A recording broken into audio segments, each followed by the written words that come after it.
Hello guys, good morning, good afternoon all over the world.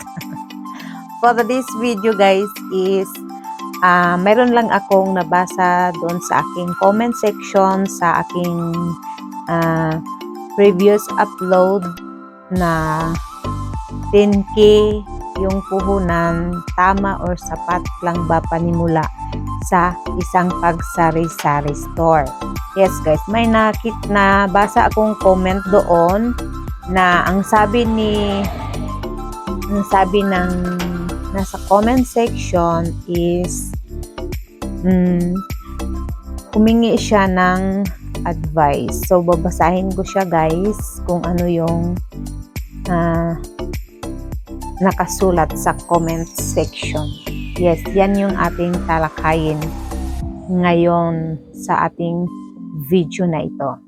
So, ang sabi niya, hello po, hihingi lang po ng advice sa inyo. Plano ko pong magtindahan, kaya lang medyo malayo ng kaunti sa highway. Pero, nadadaanan ng mga taga-looban. Mga 5 hakbang mula sa pathway sa looban hanggang sa bahay namin. So, medyo malapit-lapit lang siya guys, 5 hakbang lang. Doon sa looban, may isang tindahan. Tindahan lang po. Ano po sa palagay nyo? Patulong naman po para makapag-desisyon po ako. Salamat ng marami. Yes guys. So, hindi ko na lang siya pangalanan kasi ano lang naman siya, hindi siya official YouTube channel. So, hindi ko alam kung ninja siya or ano siya. Kung yan na ba yung totoo niyang YouTube channel. So, yun ang sabi niya. May balak daw siya sanang magtindahan kaso nga lang is malayo daw siya. So, ito po yung sa aking own na advice. So, kung nakapag-desisyon na po kayo, ma'am or sir, na magtayo ho ng tindahan dyan sa lugar nyo, kaso malayo kayo sa highway, tapos mayroon isang tindahan na nasa lugar nyo. So, kung buo na po yung loob nyo na magtindahan, okay lang po na magtindahan po kayo, magtayo po kayo ng tindahan kahit malayo kayo doon sa highway. Kasi ang concern lang naman niya dito is medyo malayo daw siya sa highway. So, di ba sabi niyo po, mayroon naman pong mga dumadaan na mga tao na galing sa looban. So, mga 5 hakbang lang po yung bahay nyo sa sa highway. So, okay lang po yon. At least, kung buo na po yung desisyon nyo na mag-sari-sari store, kung ano ba ang gusto nyong itayo dyan sa inyong lugar, so, ipagpatuloy nyo po. Kasi, once na makatayo ho kayo ng tindahan, let's say kung sari-sari store man ang mga maano mo, so, natayo na yung tindahan mo. So, ang gawin mo na lang po is i-market nyo po yung yung tindahan niyo o yung mga item mo. Pwede dyan para makabenta ka, para alam ng, syempre sa una, hindi ka pa kilala ng mga tao, so magdadalong isip pa silang bumili, manibago silang bumili. Pero, advice ko din sa'yo, ilagay mo sa labas kung anong meron item ka sa loob ng iyong tindahan. Yes guys, kung hanggat maaari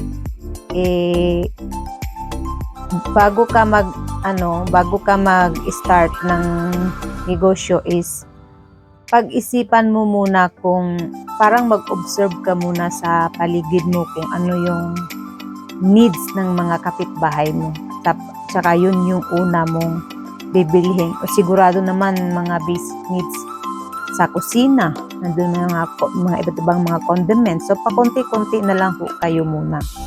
So, pakonti-konti na lang ho kayo muna kasi obserbahan mo kung ano mga needs ng iyong mga kapitbahay o dyan mga tao sa palooban. So hindi mawawala yung mga sigarilyo, mga papitsi-pitsi na lang ho muna kayo per pack. So kung kabisado at kilala na po yung tindahan nyo, pwede na lang ho kayo dadagdag ng ibang mga item at hanggat maaari, step by step hanggang sa makompleto mo yung mga paninda sa yung mga tindahan kahit pa konti-konti lang basta kompleto.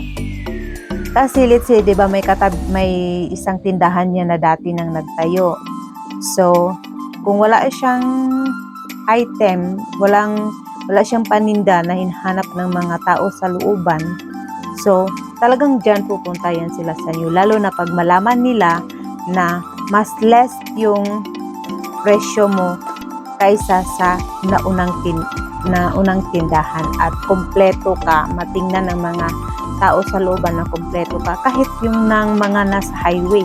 Kung hindi kompleto yung mga tindahan ng mga item na nasa highway, so alam nila na may tindahan pa sa looban, pupunta talaga yan sila sa iyo guys. Ganyan ang mga diskarte sa isang pagsalisar. Kailangan din natin lawakan ang ating pag-iisip. Kailangan maki-observe tayo sa ating paligid kung ano mga kailangan ng mga tao sa paligid natin.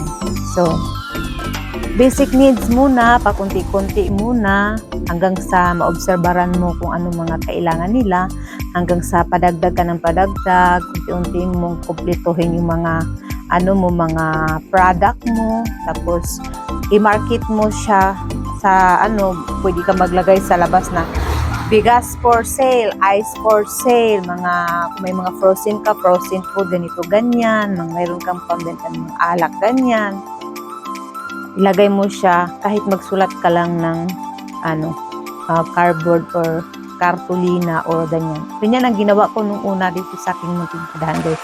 Kasi syempre dito sa paligid is marami kaming mga tindahan. So baguhan pa lang ako, so kukunti lang yung mga mga customer.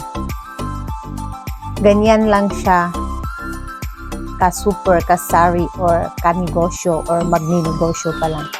Yes guys, yan ang aking opinion sa concern mo na gusto mo maliwanagan na magtayo ka ng tindahan sa inyong lugar kasi ang concern mo is malayo kayo sa highway at may isang tindahan sa inyo at palooban kayo, pero okay lang naman kahit ganyan po kasi maraming namang mga taong dumadaan, 'di ba? Sabi mo is nadaanan naman na mga tao galing sa looban ang inyong tahanan.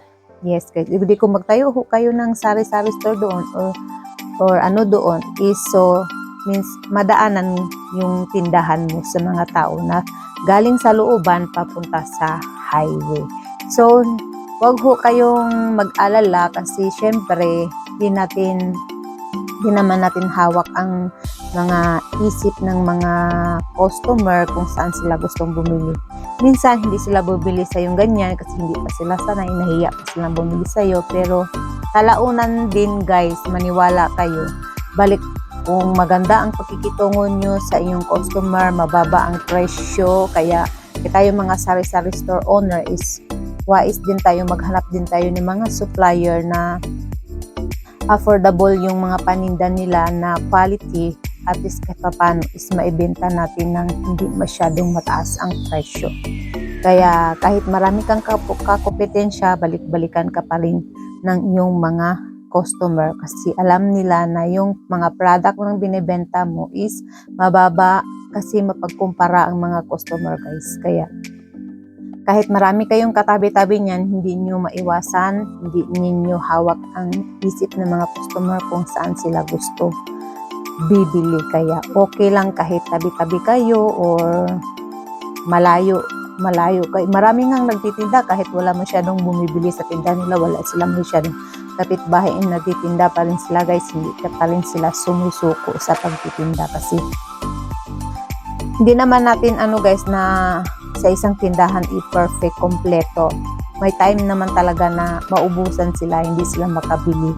kaagad. So wala sila dyan. So pupunta sila sa kabilang tindahan. Magbaka sakaling na meron silang item na hinahanap. So kung ikaw meron, so ay alam nila, ay meron pala dito, buti na lang nagtanong ako, sige sa susunod dito na lang kami bibili kasi laging nauubusan doon sa kabilang tindahan, di ba guys? At saka, uy ala pala, ano pala no, kasi mas mura pala sa'yo dito kaysa doon sa kabilang tindahan. So ganong mga bagay guys. So kailangan sa pagninegosyo or magplano ka pa lang na magninegosyo, kailangan malakas ang loob mo sa mga ups and down sa pagninegosyo. Sa una, ngangapa-ngapa ka pa, marami kang mga trial, mga mistake. So okay lang yun, part yun sa ating para matuto tayong magnegosyo, matuto tayong hawakan ang ating negosyo. Yes guys, at sana ma'am, sir, ka-super ka-negosyo, kasari sa lahat na itong.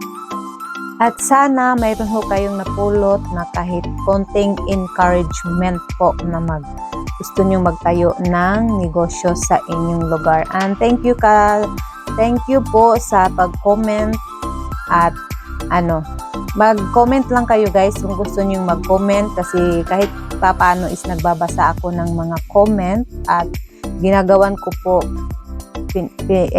pinaglalaanan ko po talaga siya ng time na magbasa ng comment at hanggat maari at hanggat kaya ko is okay lang sa akin na gawa ng mga video or sasagutin ko ang mga tanong nyo sa comment section. Thank you for watching. God bless us all and have a good time.